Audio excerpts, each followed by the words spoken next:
반갑습니다. 학생 여러분. 자, 오늘은 9단원의 이제 세 번째 주제입니다. 266페이지고요. 자원 파트로 이제 넘어갑니다. 그래서 자원과 지속 가능한 발전이라고 큰 주제는 이제 두 번째인데 작은 주제로서는 이제 세 번째 주제가 됩니다. 그래서 자원의 분포와 소비 실태. 오늘은 그 첫 번째 시간. 쌤이 2시간으로 지금 구성을 했기 때문에 오늘은 첫 번째 시간이 되겠습니다. 자, 그래서 먼저 한번 보겠습니다.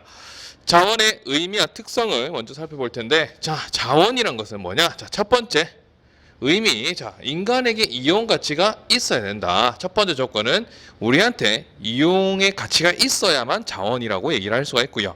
두 번째, 또 기술적으로 개발이 가능해야 된다. 기술적으로 개발이 가능해야 되는 거.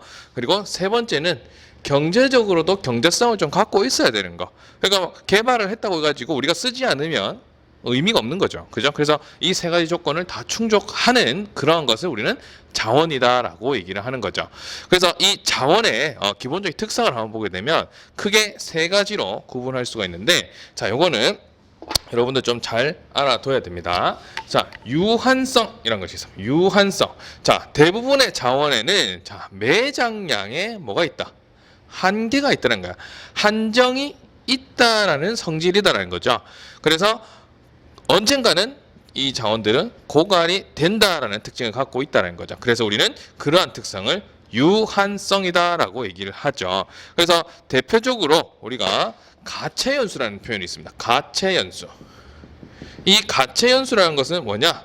채굴이 가능한 연수를 의미하는 건데, 뭐 예를 들자면 석유 같은 경우에는 우리 책에 또 소개가 되어 있기는 합니다만, 석유는 앞으로 지금 현재의 사용량을 유지한다면 앞으로는 약 50년 정도를 우리가 사용할 수 있다. 그 뒤에는 뭐 하더라? 고갈이 된다라는 거죠. 그 다음에 뭐 석탄 같은 경우에는 114년을 쓸 수 있다. 뭐 천연가스 같은 경우에는 앞으로 한 52년 정도 쓸 수 있다라고 이렇게 채굴 가능한 연수가 있다는 거죠. 즉 뭐다? 매장량에는 한계가 있기 때문에 고갈이 된다라는 특성이 있다는 거죠. 그다음 두 번째, 편재성입니다. 자, 재자는 있다라는 얘기죠. 근데 어떻게? 치우쳐서 있다는 겁니다. 대부분의 자원은 특정 지역에 편중되어서 분포한다라는 특징을 갖고 있다는 거죠.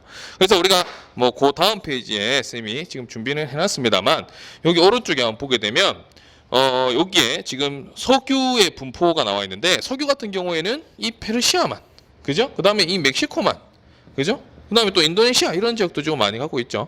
이런 지역에 주로 있고 나머지 지역들은 석유를 찾아보기가 어렵다라는 거죠. 그죠? 그래서 이런 식으로 자원은 편재성을 가지고 있다는 특징이 있고요. 그 다음 세 번째, 가변성입니다.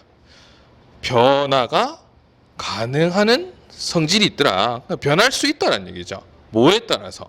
기술, 경제, 문화적 조건에 따라서 그 자원의 의미와 가치는 달라질 수 있다라는 건데, 예를 들어서 자, 우라늄 같은 경우에는, 그죠? 우라늄 같은 경우에는 과거에 우리가 원자력을 이용할 수 있는 기술이 없었습니다. 그죠?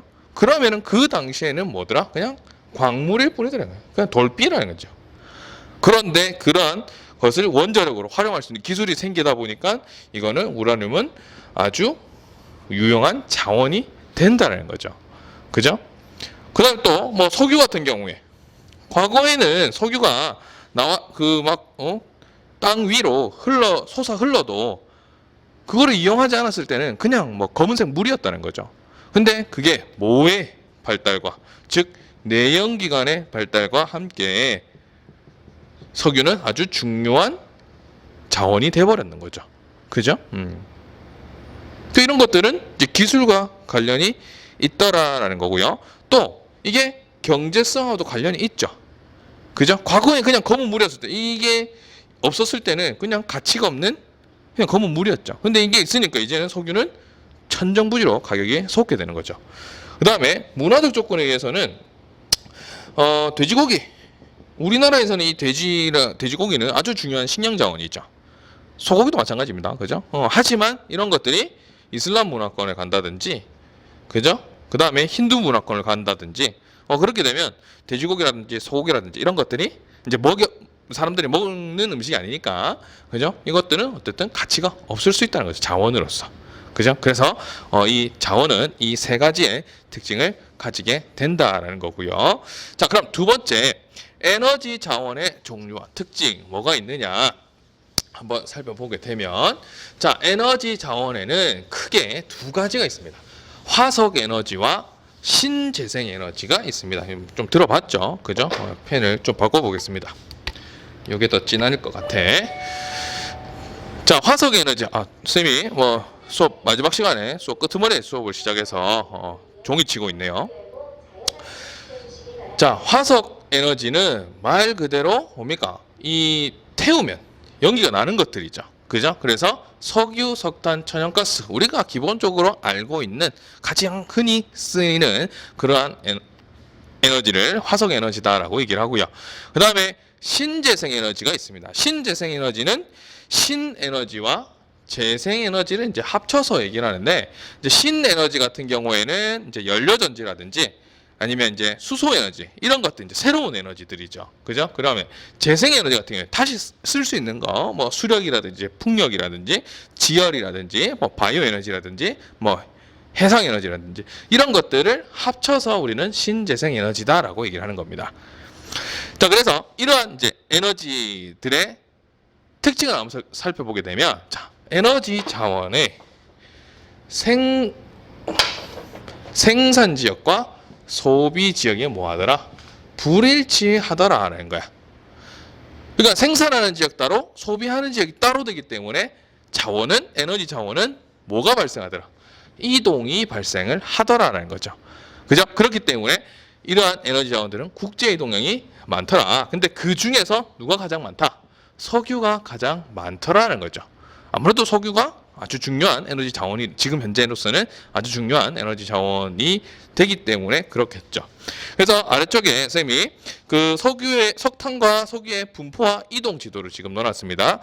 이러한 지도를 우리가 뭐라고 하죠? 이 화살표와 화살표의 두께에 따라서 이동량이 결정되죠. 그죠? 우리는 유선도라고 하죠.